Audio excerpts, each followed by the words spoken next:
Today we will be looking at the other standing plans. So in the previous video we have talked about objectives. Now we come to strategy. A strategy may be defined as a comprehensive and integrated plan which indicates the desired future of the organization. Actually, it is a blueprint of an organization's desired destination and direction. It provides answers to questions like where is the organization now, where does it want to be in future, and so on. So these are actually long-term objectives and goals of the enterprise. So the main characteristics of strategies are: generally, strategy is long-term in nature, even though it may have short-term implications. It is an integrated and multi-pronged plan. That means it integrates activities of many departments, many types of work, and multi-pronged means it is multifaceted. It is action-oriented and it is more specific than objectives. And it is generally formulated by the top level management.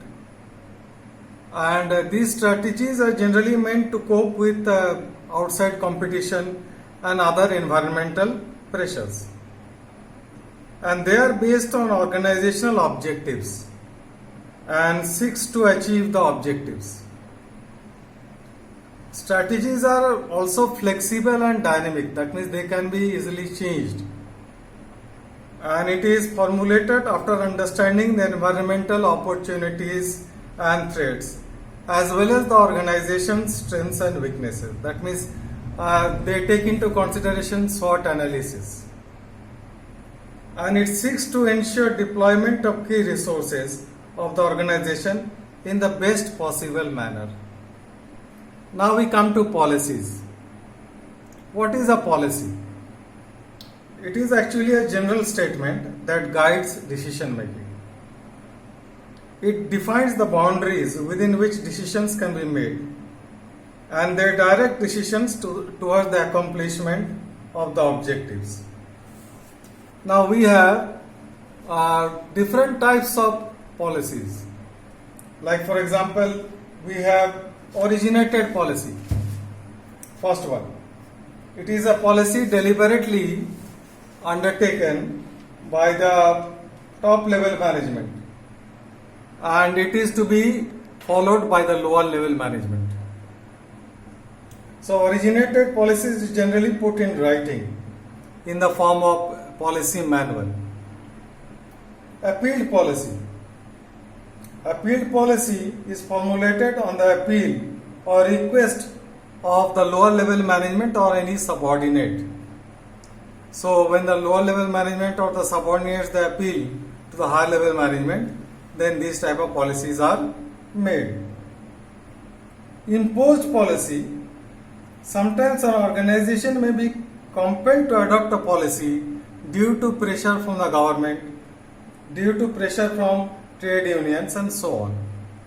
So we call these type of policies an imposed. That means the organization has to compulsorily make these type of policies. Then specific policy. Specific policies are policies which are related to specific issues, like for example recruitment, promotion, etc. So when a particular issue is to be undertaken, then a specific policy is made for that type of policy. Then we come to written policy. Written policy, as you can understand, that it is generally in writing. So it is generally done by the top level management. Like in the case of, I told you, originated policy, that it is generally made in writing by the top level management in the form of a policy manual. Now, if you look at the importance of policies, first of all, it operationalizes objectives. That means it makes the objectives possible. they give a practical shape to objectives by elaborating the manner in which the goals are to be achieved. Then it speeds up decision making. The higher level management, they can speed up the process of decision making by looking at the policies of the organization. And it facilitates delegation of authority. The higher level management, they delegate authority to the lower level management, and this can be done by looking at the policies of the organization. And it ensures coordination of the activities of the different departments, of the different processes, and so on of the organization. Policies also helps in training of personnel of the organization, and it is a measure for administrative control. Now we look at procedure. What is a procedure? Now if you look at a procedure is actually a set of step-by-step direction that explains how the activities or tasks are to be carried out. A procedure lays down the manner or method by which a work is to be accomplished or performed. Generally, it is given in a chronological manner, that this step will be done first, then this, like that. A well-stated procedure results in simplification of work and eliminates duplication of work. Okay, now essentials of a procedure are: it should be based on adequate facts, number one. Then it should revolve around the objectives of the organization. It should be developed considering the applicable policies. Okay, so first we'll look at the policies, and based on that we'll devise the procedures. Then procedures should be reviewed and updated at regular intervals according to the changes. They have to be changed. Then procedures should be flexible so that it can be applied to the changing needs of the organization. As there is a change, it can be changed. Now procedures are important because it improves efficiency, it brings uniformity of action, it lays down a series of steps. Like I told you, that it gives a series of steps, what is to be done first, then what is to be done later on, like that. It promotes coordination in the organization. All the activities of the organization are done in a coordinated manner to accomplish the group goal. It helps in developing a sound internal control system. That internally in the organization there should be a control system to check whether things are going out in the right manner or not. And it helps a manager to save his time and effort, as he is not required to give repetitive directions to the subordinates. So the subordinates, when they know the procedures, when they are well acquainted with the procedures, they need not be given directions again and again. Now we come to a rule. Actually, a rule is an explicit statement that tells an employee what he or she can and cannot do. It guides action but provides no discretion or flexibility in its strict application. Rules are essential for maintaining discipline in an organization. For example, in many organizations you will see it is written no smoking. Now actually this rule you have to follow. Some people may not follow it, that is a violation of the rule. But it should be followed. Management should ensure that the rules are valid and they are necessary for the accomplishment of the work that is to be done. Now, if you look at the the method, next is method.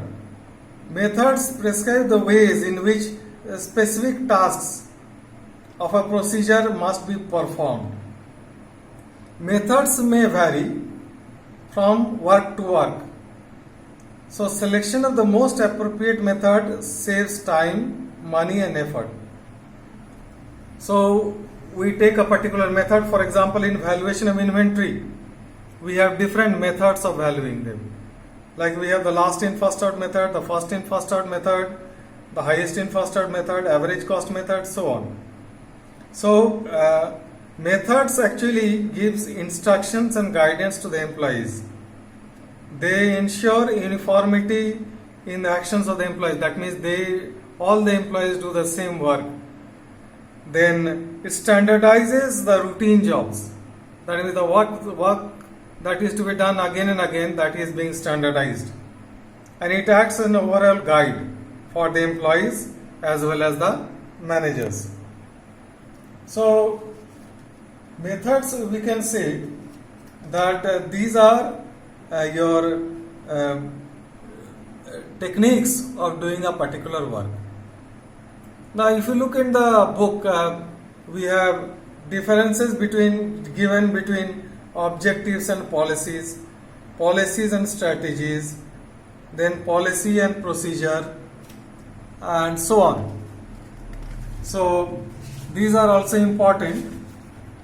And we also have differences between policy and rule, goals and objectives, then procedures and rules and methods. So if you look at the difference between rules and methods, a rule is actually an explicit statement that tells an employee what he or she can and cannot do. Whereas a method means the ways in which a particular task is to be done. Rules guide the behavior of the employees, whereas methods tell you the best way of doing the things. Then rules are to be strictly adhered to. Everybody should follow the rules. And methods are actually standardized techniques or ways of doing things. And no employee can violate the rules. He may be you're penalized for violating a rule. But methods you may violate, but there are no penalties for that. Then rules do not always form part of the procedure. That methods form part of the procedure, the way in which the work is to be done. Rules are directly linked to controlling. So the organization, the higher level management, they make rules to control the work of the employees. Whereas methods, they are not directly linked to controls, but they are telling you the techniques or the steps that are to be undertaken in order to achieve the goal. So these are the differences between rules and methods. Similarly, we have differences between procedures and rules. A procedure is actually a set of step-by-step directions that explains how activities or tasks are to be carried out. Whereas a rule is an explicit statement that tells an employee what he or she can do or cannot do. Procedure gives you a chronological sequence of steps, whereas a rule, no such specific your sequence. Then procedures are flexible, but rules are rigid. Rules have to be followed. They are rigid. They cannot be changed. Then procedures, there is no penalty for violation. That means if you don't follow the procedure, you may not be penalized, but rules you will be penalized. Then procedures are general in nature, whereas rules are specific in nature. They tell you what is to be done and what is not to be done. So these are the differences between procedures and rules. Okay?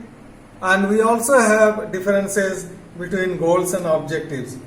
Like goal is a long-term purpose which a person strives to achieve, whereas objectives are goals established to guide the efforts of the company and each of its components.